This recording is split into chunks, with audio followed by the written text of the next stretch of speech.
Үзэгч та бүхний энэ орой амралт ая тухтай сайхан өнгөрч байна уу? Тэгэхээр өнөөдөр дэлхийн нийтээрээ Сүрээтэй тэмцэх өдөр.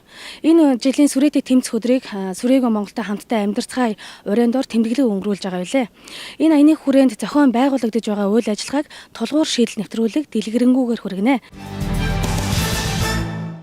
Сүрээгийн тусламж үйлчлэгээ хүний нөөцийн чадхыг бэхжүүлэх сэдвт үндэсний семинар боллоо. Эрүүл мэндийн яам глобал сан халдвар төвчин судлалын үндэсний төвийн Сүрээгийн тамталт судалгааны ард Монголын Сүрээтэй тэмцэх нэгдсэн холбоо, төрийн бус байгууллага хамтран Сүрээгийн тусламж үйлчлэгээ хүний нөөцийн чадхыг бэхжүүлэх сэдвт үндэсний семинарыг 2012 оны 3 дугаар сарын 19-20-ны өдрүүдэд Сүрээгийн Монголд амьдрахыг хүсэж буй урайнд дор зохион байгуулсан. Сүрээтэй тэмцэх дэлхийн өдрийг өгсөн ажлуудны хүрээнд энэхүү семинарыг зохион байгуулж 21 аймаг 9 дүүргийн засаг даргын тамгын газрын нийгмийн хөгжлийн хэлтсийн дарга нар болон эрүүл мэндийн байгууллагын удирдлагууд, шүүхийн шийдвэр гүйцэтгэх ерөнхий газрын харьяа, хорхийн Сүрээгийн эмнэлэг, Улаанбаатар хотын эмзэг бүлгийн хүмүүст үйлчилдэг энерл эмнэлгийн удирдлага, Сүрээгийн хөтөлбөрийн зохицуулагч эмч нар Сүрээгийн тусламж үйлчлэгийн тулгамдж байгаа хүний нөөцийн асуудлыг цаашид хэрхэн шийдвэрлэх, Сүрээтэй тэмцэх, сэргийлэх үйл ажиллагааг үр дүндээ хэрэгжүүлэх үйл ажиллагааны үр дүн, явцыг орон нутгийн мэргэжилтүүдтэй хэлэлцэн цаашид хэрэгжүүлэх үйл ажиллагааны чиглэл төлөвлөгөө гаргах, Сүрээгийн тусламж үйлчлэгээний шилдэг нэгжүүдийг шалгаруулах ажээ. Өнөөдрийн семинар бол маш чухал. Сүрийн өвчнөд тэмцэхдээ тунгай хүний нөөцийн чадхыг бүрдүүлэх чиглэлээр бол бүх аймагуудаас Монгол улсын хэмжээнд 34 одоо Сүрээгийн тусламж үйлчилгээ үзүүлдэг байгууллагад одоогийн байдлаар 484 эмч Сүрээгийн мэргэжилтэн эмч одоо ажиллаж байна. За үүн дээр яг өнөөдрийн байдлаар бол 28 одоо нарийн мэргэжлийн эмч нар бол дутагдaltaй байгаа.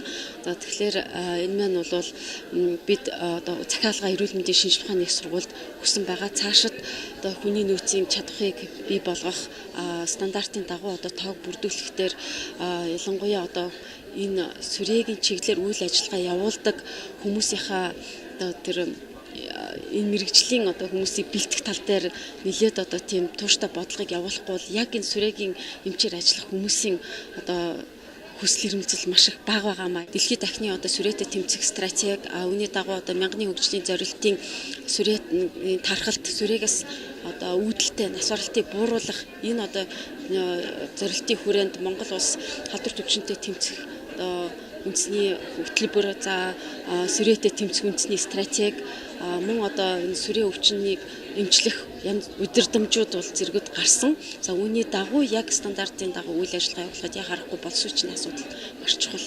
Өнөөдөр одоо манай улсад Сүрээгийн чиглэлээр 34 нэгжид 484 их эмч эмнэлгийн мэргэжилтнүүд ажиллаж байгаа. За манай өнөөдөр бол Сүрээгийн эмч нар эмнэлгийн мэргэжилтэд одоо 80% нь 45-аас 54 насны хүмүүс байна. За энэ нь болохоор одоо 5-аас 10 жилийн дараа бүх эмч эмнэлгийн мэргэжилтнүүд маань одоо ихэнх нь одоо тэтгэврт гарна гэсэн үг.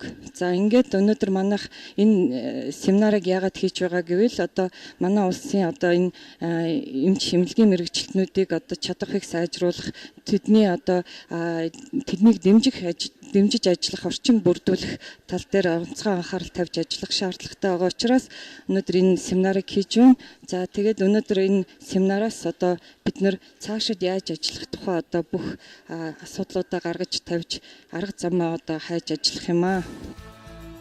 Сүрээтэй тэмцэх дэлхийн өдрийг тохиолдуулан хийж байгаа нэг чухал ажил бол Сүрээтэй тэмцэх сэргийлэх үндэсний стратегийн хэрэгжилтийг эрчимжүүлэх зорилгоор Монголын Сүрээтэй тэмцэх нэгдсэн холбоо халдвар төвчөн судлалын үндэсний төвийн Сүрээгийн тамталт судалгааны алба санаачлан Баянзүрх дүүргийн засаг даргын тамгын газартай хамтран ажиллахаар харилцан ойлголцлын санамж бичигт гарын үсэг зурж тус дүүргийн бүх ороодын засаг дарга нарт Сүрээтэй иргэдийг дэмжиж сэдвт сургалтыг зохион байгуулснаар хамтын үйл ажиллагаагаа эхэлжээ.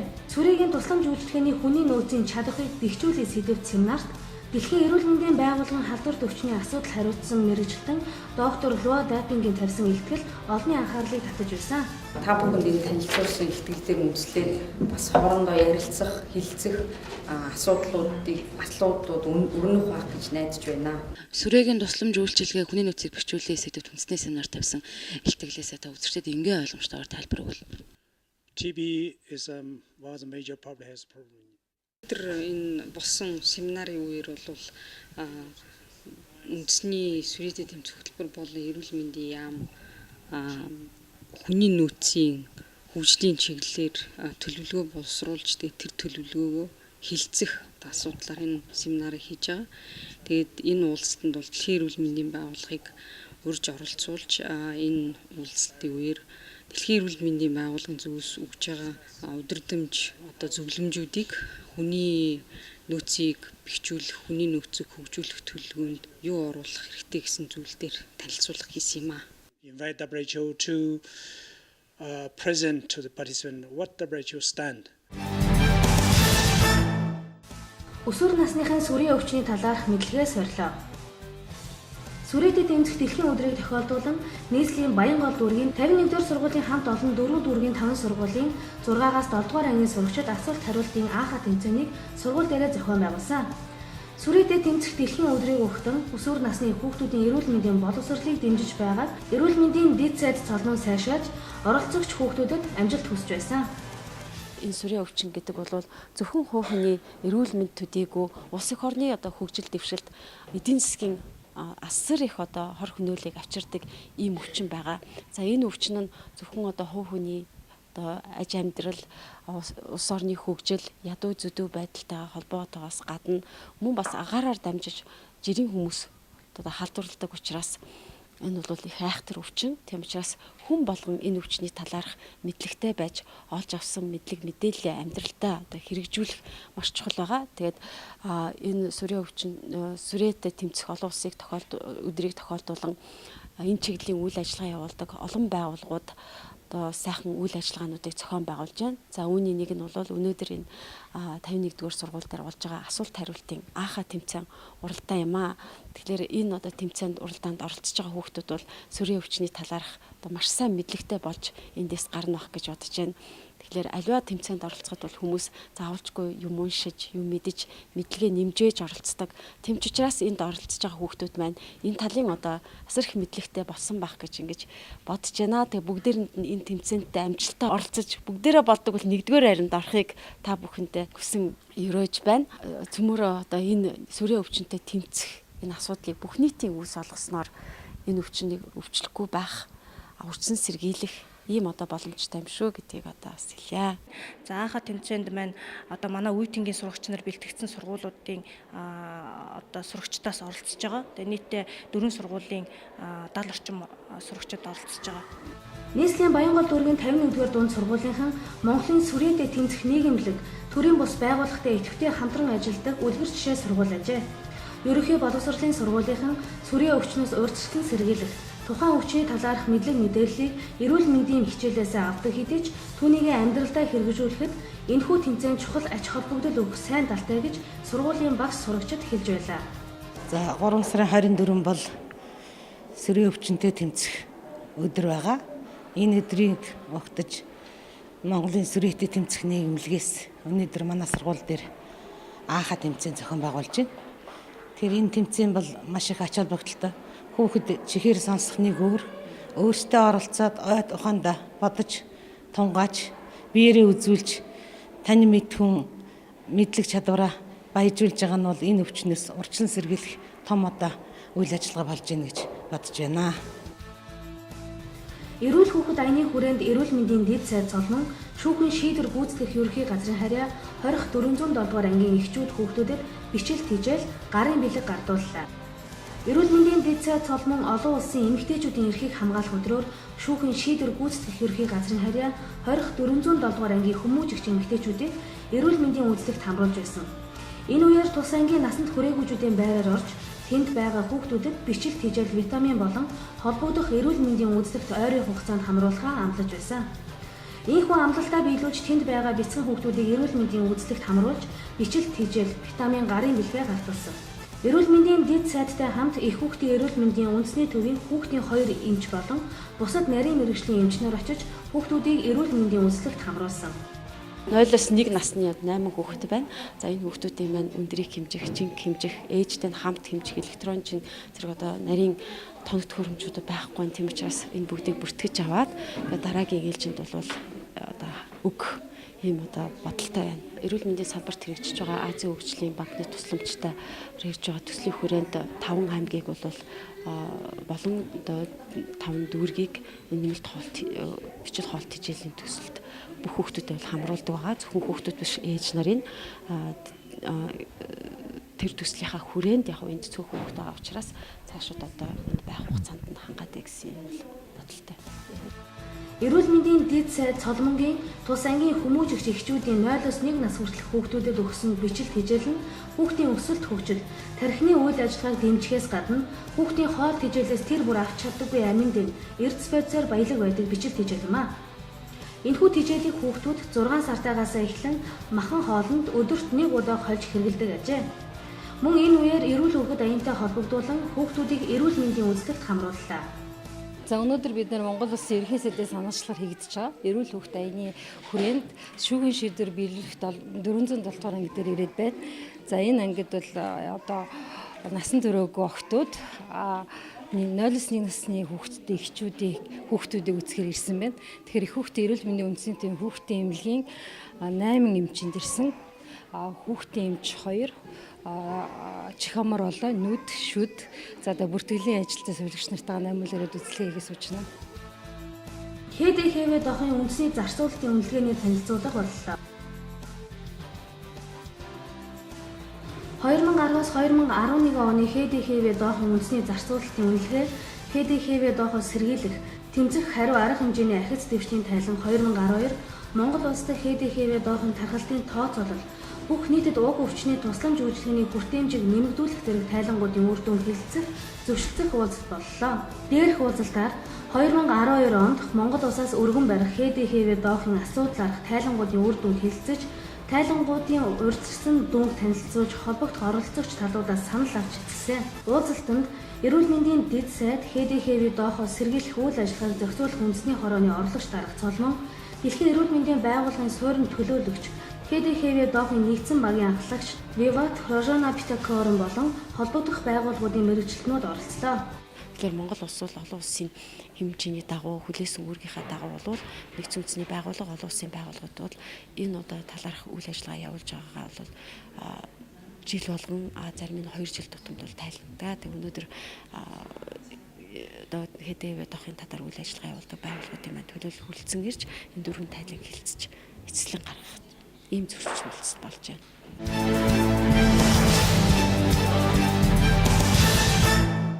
Өдөртөө тулгуур шийдэл нэвтрүүлэг зочны цаг болонгаараа үргэлжлэн хүрч байна.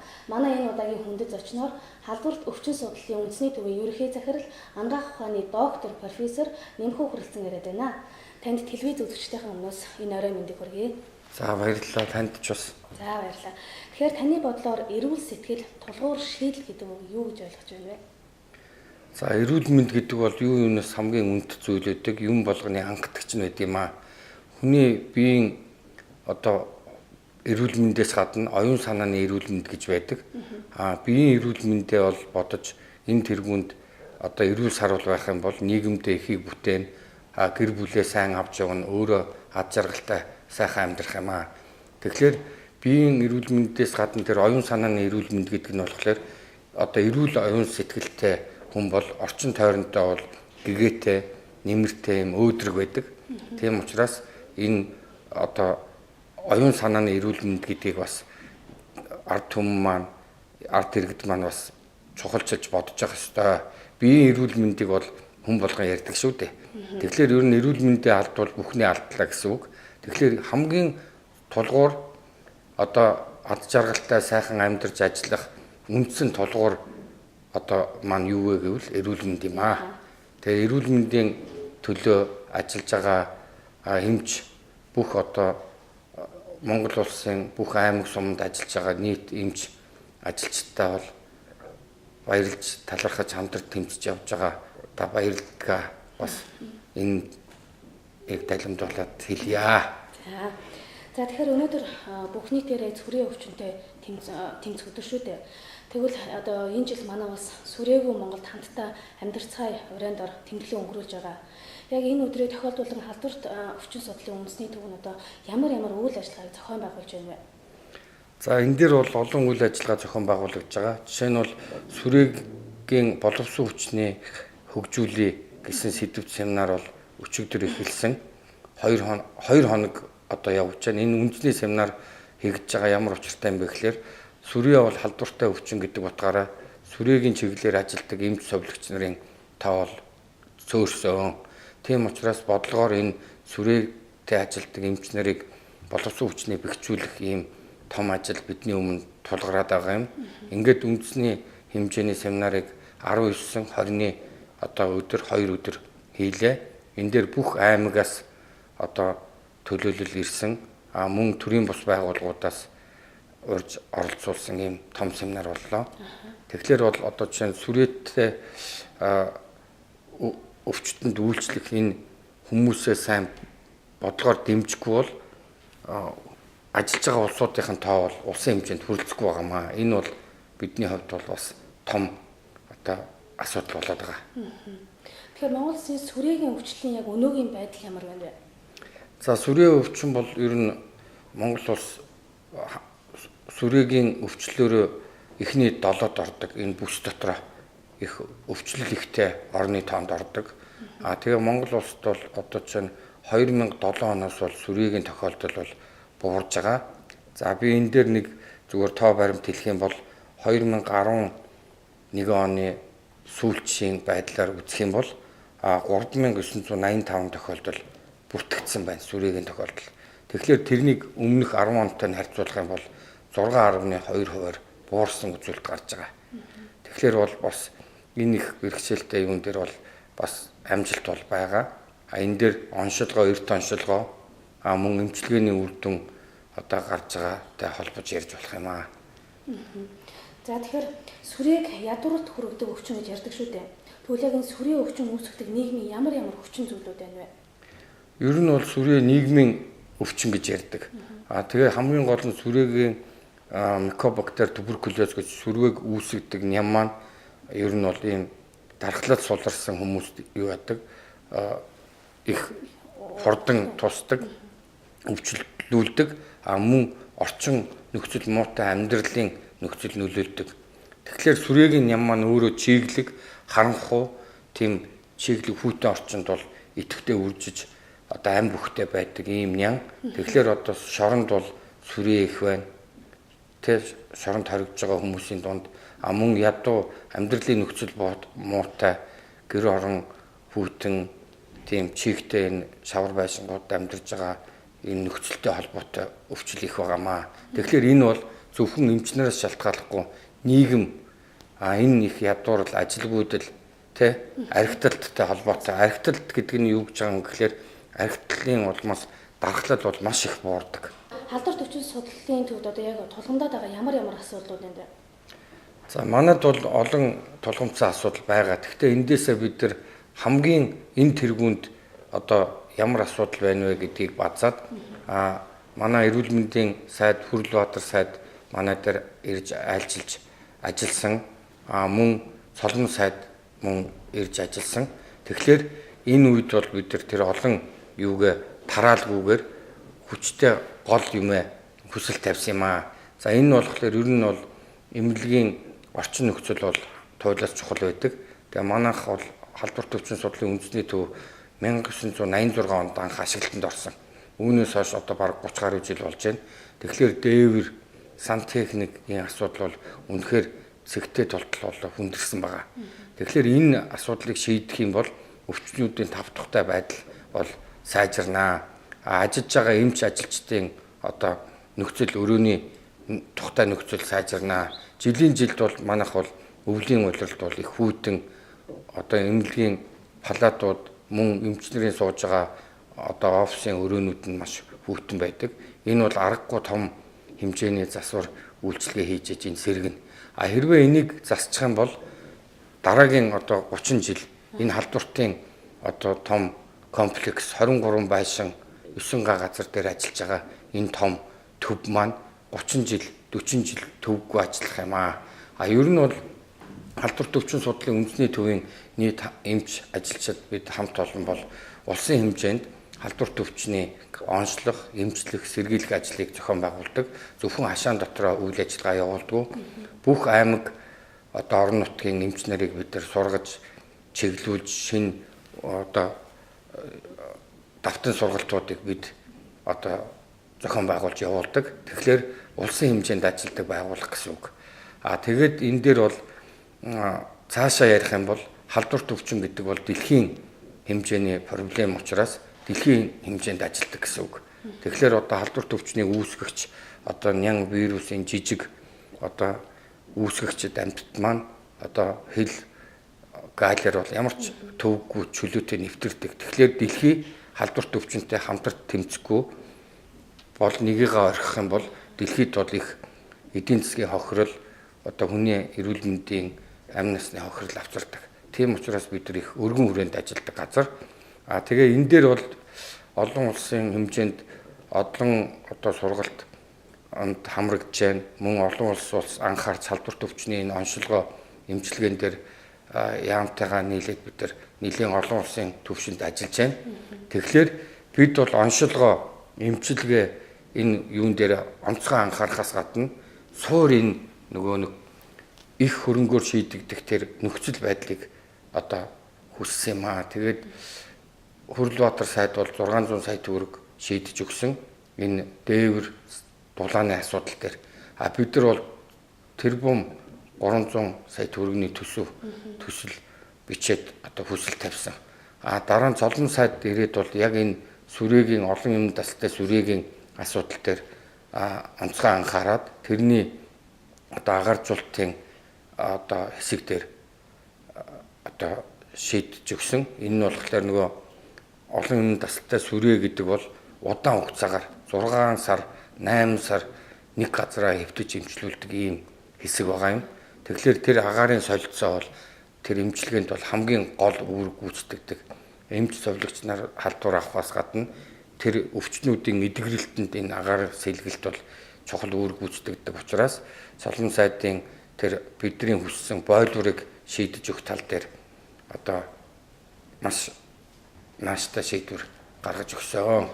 Тэгэхээр глобал сангийн дэмжлэгтэйгээр олон юмын тасалтай тасаг шинээр нэгдсэн. Энэ талаар бас та яриул. За 2007 онд анх манайд дээр олон юмын тасалтай сүрээгийн 30 ортой тасаг нэгдэжсэн. Олон юмын тасалтай сүрээ бол дэлхийн хэмжээний бас том проблем болсон ийм асуудал. Тэгээд 2010 онд бол 30 орыг нэмж одоо байгуулсан, хийсэн. Энэ нь болохоор нийтдээ 60 ор манай дээр ажиллаж байна гэсэн үг. Тэгэхээр бас аймагуудад өвчл ихтэй аймагуудад 8 аймагт 5 одоо ортой тийм тасаг нээсэн. Энэ нь болохоор төвлөрөлийг сааруулж аймаг орон нутагт нь эмчлэх нөхцөлийг бүрдүүлж байгаа маш том одоо шийдэл юм аа. Энэ бол амжилттай хэрэгжээд эхэлсэн байгаа. Мөн дүүргүүд дээр бол өдрийн эмчилгээний цэгүүдийг бол нээгээд ажиллаулж байна. Тэгэхээр яг хэдэн дүүрэг дээр одоо нээ ажиллаж байгаа вэ? Ингэж ажилласаар одоо ямар юм болоо? Энэ цэгүүд дээр бол шууд эмчийн хяналтанд ор эмээ яг ууж байгаа. Тэгэхээр энэ ДОЦ гэж одоо програм 1996 оноос хойш хэрэгжсэн. Энэний үр дүн бол одоо гарч байгаа гэсэн үг. Тэгэхээр дохын халдварын одоо тархал сүүлийн үед нэлээд олон төгшөөж байна. Та тэгвэл яг халдвар төвчин судлалын үндсэн төвийн захирлын хувьд энэ талаараас мэдээлэл өгвөл. За ер нь дохын халдвар гэд одоо манайд бол 106 тохиолдол аль биесээр бүртгэгдээд байна. Дохыг бол сүрээтэй дандаа холбож ярьдаг. Яг гэвэл дох өвчин гэдэг маань хүний дархлын системийг тэр вирус бол сулруулдаг. Дархлын эсүүдийн тоог бууруулдаг. Тэгэхээр хүний дархал сулрахлаар сүрээ өвчний одоо юу идэвхждэг. Тэр ням.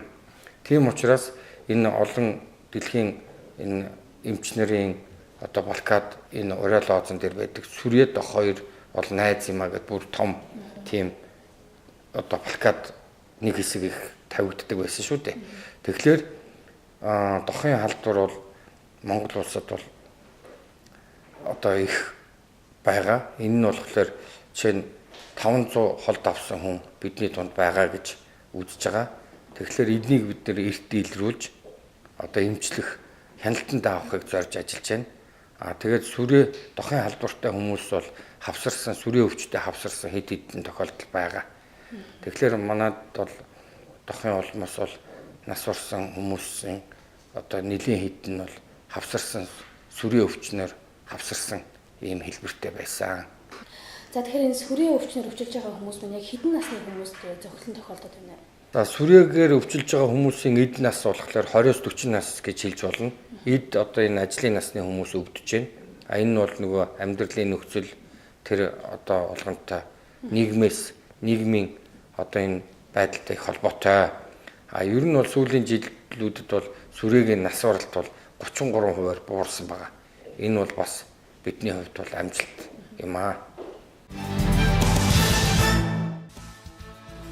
Сүрээтэй тэмцэх дэлхийн өдрийг өгтөн эрүүл мэндийн дэд сайд Соломонгоор ахлуулсан эрүүл мэндийн яамны удирдлагын зөвлөл Глобал сангийн дэмжлэгтэй доох сүрээгийн төслийн зохицуулагч оюун бэлэг нар халдвар төвчин судлалын үндсэн төвд ажиллалаа. Эрүүл мэндийн дэд сайдыг тус төвийн захирал нэмэх хүлээн авч эмнэлгийн үйл ажиллагаа болоод тоног төхөөрөмж, вакцины агуулах, лаборатори, олон эмийн дасгалтай сүрээгийн шин дасгын үйл ажиллагааг танилцуулсан. Тэгээ олон эмийн дасгалтай сүрээгийн одоо чиглэлээр бид нар энд 30 ортой анх тийм олон эмийн дасгалтай сүрээгийн тасаг ажиллуулж исэн бол энийг өргөжүүлээд 10 онд 30-ыг нэмээд ингээд 60 ортой ажиллаж байгаа. Яагаад гэвэл энэ олон эмийн дасгалтай сүрээ бол удаан хугацаагаар эмчлэгддэг. 6 сар одоо жишээ нь нэг газар эмчилгээнд байдаг. Тийм учраас эртний орчныг тогтоо байлгаж яг эмчилгээг нь бол бүрэн хийгээд гаргахгүй бол одоо эдийн засгийн хувьд бол хүний эрүүл мэндийн хувьд бол асар их хохирол нийгэмд авчрах ийм одоо хор уршигтай. Тэгээд одоо олон эмийн дасгалтай сүрээгийн тасгаараа одоо бас орж танилцуулъя. Эрүүл мэндийн дэд сайд Соломон Глобал сангийн дэмжлэгтэйгээр байгуулагдсан халдвар төвчин судлалын үндэсний төвийн олон эмийн дасгалтай сүрээгийн тасгаар ороход тасгийн эрхлэгч Должин сүрэн тасгийн онцлог болоод үйл ажиллагааг танилцуулж байсан.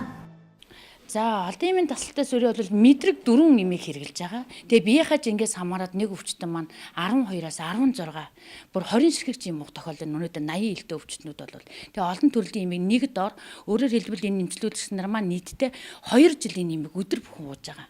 Эрчим тэмчилгээ маань болохоор тарилган 6-аас 8 сар үргэлжилдэг. Тэгээд яг манай тасгаас бол халдваргүй болж иж өнөөдөр диспансер болон хөдөө орон нутгийнхаа эмчилүүлэгчдийн хяналтанд эмчилгээг үргэлжлүүлэхээр бол гарч байгаа. За сүүлийн 2 сарын хугацаанд бол олон юм дасгалтай сүрээ өвчтнүүд бол нэлээд нэмэгдэж байгаа юм байна тий. Тэгэхээр энэ нь юу гэхээр онцлог сайн байна, илрүүлэлт сайн байна тий. Тэгэхээр одоо яг ор хүлээгдээд ингээд одоо танаа тасагт хэвтгээр хүлээгдэж байгаа хүмүүс байна уу? Яг хөө эмийн хүлээгд байгаа учраас нэг 14 хоног бид нар өвчтнүүдэд төр хүлээлгчээд байгаад байгаа. Энэ одоо 3 сар хэмжлүүлж байгаа өвчтөн Төв аймгийн өвчтөө. Малчин хүн. Манай эмч онцлогоо үлдгээ сайхан тавьлаа маш сайхан болгож байна. Би тэрэнд нэг баярлж байна. Онцлогоо их зөв болж одоо зөвөр байхгүй яхад. Тэ онцлогоо их зөв тавьдаг сайхан үйлчлдэг юмч. Сайхан хааштай. Тэрэнд нэг баярлж байгаа настай болохоор зэрэг. Сүрээ өвчлөлт талаарх өөрөө бол маш сайн ойлголттой болсон байна шүү дээ тий. Тэгэхээр энэ ойлголтоо зөвхөн өөрөө ойлгож зогсохгүй бүхий л одоо өөрийнхөө дотны танил, найз нөхөд, түүний үр хүүхдүүдэд хэлэн сурчлан тий. Хамгийн айхтар өвчин байт юм байна. Хан ойлголоо одоо. За жил бүрийн 3 сарын 24-нд бол сүрээтэй тэмцэх дэлхийн өдөр байдаг. Тэрийг бол одоо манай олон салбарынхан бол тэмдэглэн өнгөрдөг байгаа. Энэ өдрийг тохиолдуулна бид нэр цогц арга хэмжээ авч байгаагийн нэг нь бол өнөөдрийн үйл ажиллагаа болж байгаа.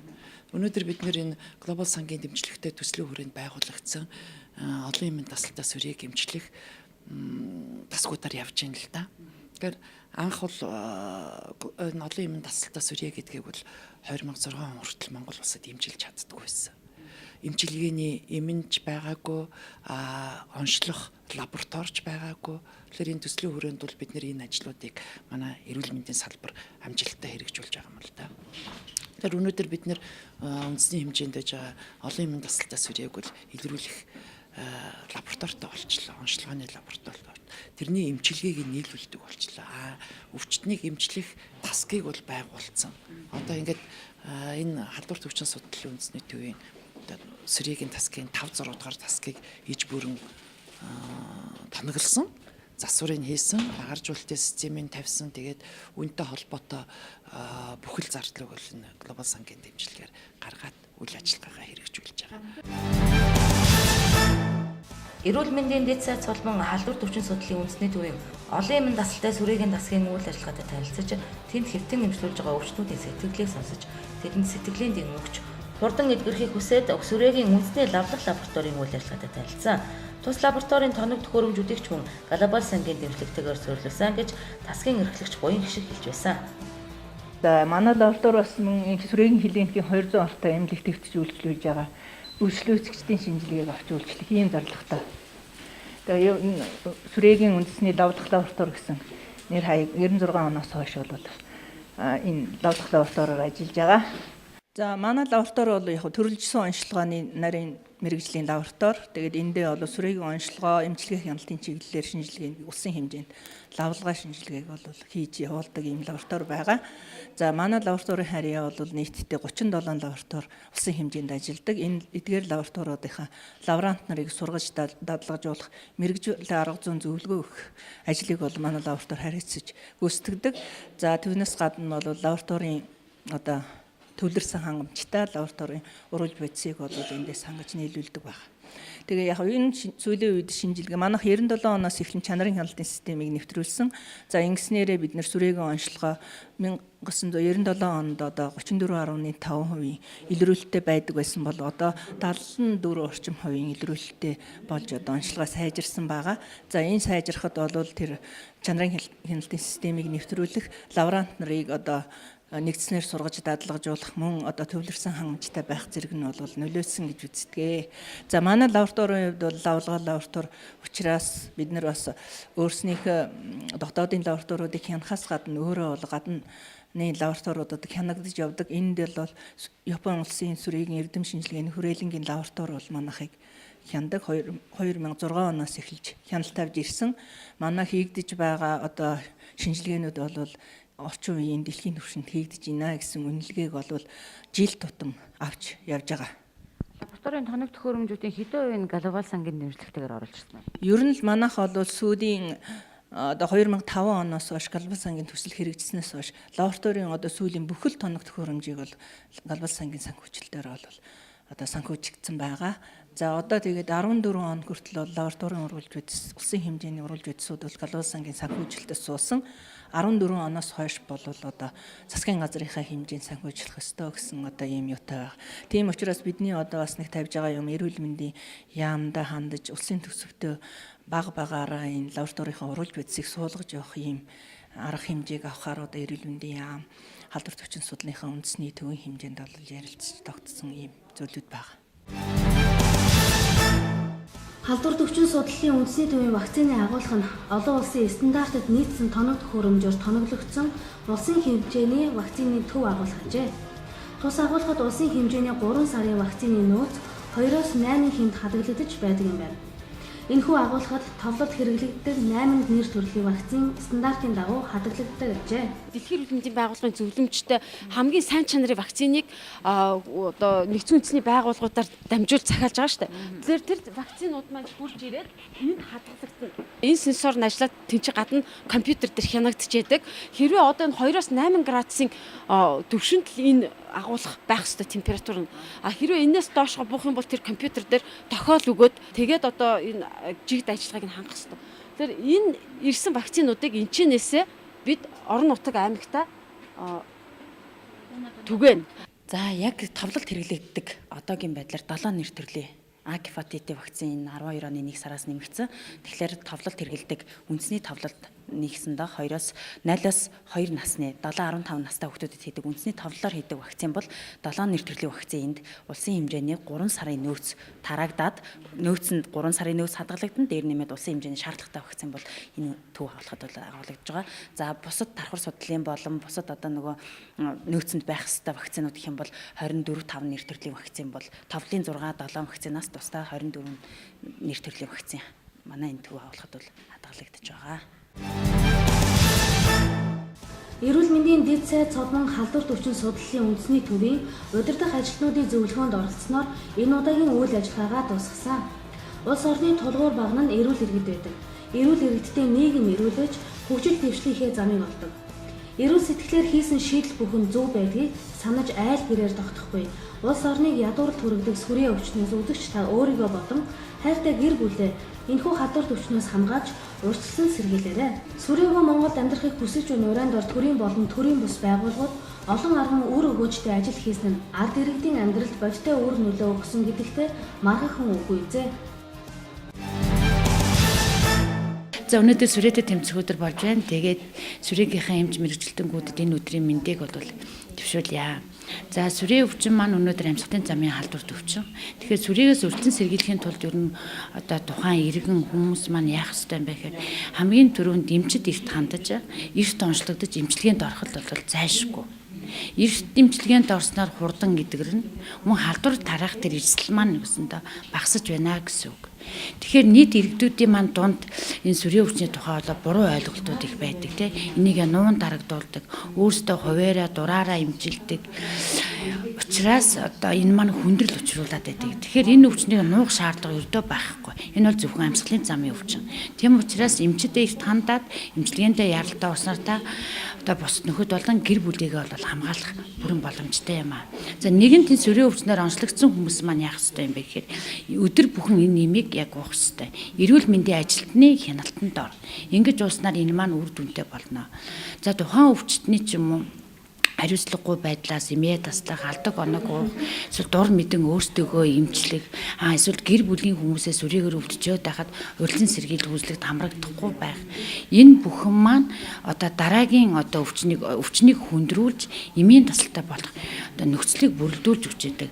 Тэгэхээр эмгээс гарсан өвчтнүүд маань одоо гараад хөдөө орон нутаг болон одоо диспансерийнхаа эмчийн хяналтанд эмчилгээг одоо бүрэн төгс хийлгэх шаардлагатай.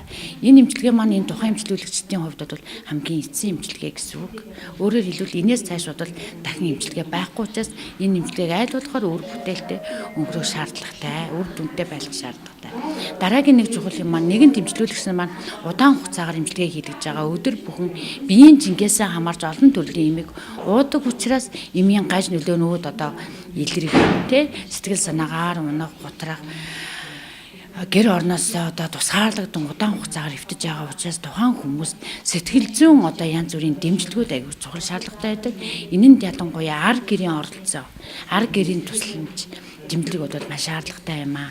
Тэгэхээр нэгэнт өвдсөн энэ хүмүүстэй бүгдээрээ нийгмийн талаас болон ар гэрийн талаас сэтгэл зүйн хувьд нь сайхан дэмжлэг өгөхөд бол энэ өвчин бас эмчлэгдэх боломжтой байгаа.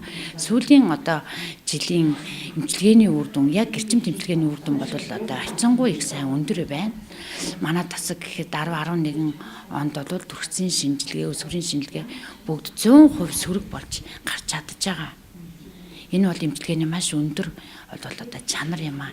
Тэгэхээр энэ эмчилгээний өндөр чанарыг цааш нь одоо өргөжлүүлж эмчилгээг бүрэн төгс хийх нь тухайн эмчилүүлэгчийн өөрийнх нь хариуцлага үүрэг байдаг. За сүрээ өвчин бол тухайн хүний хариуцлагаас бол маш их шалтгаалдаг. Үнэхээр эмийг өдөр бүр эмнэлгийн ажилтны хяналтанд хэрэгжилж чадсан тохиолдолд бол энэ өвчин идэх бас бүрэн боломж бол байна. За анхаарал тавьсанд баярлалаа.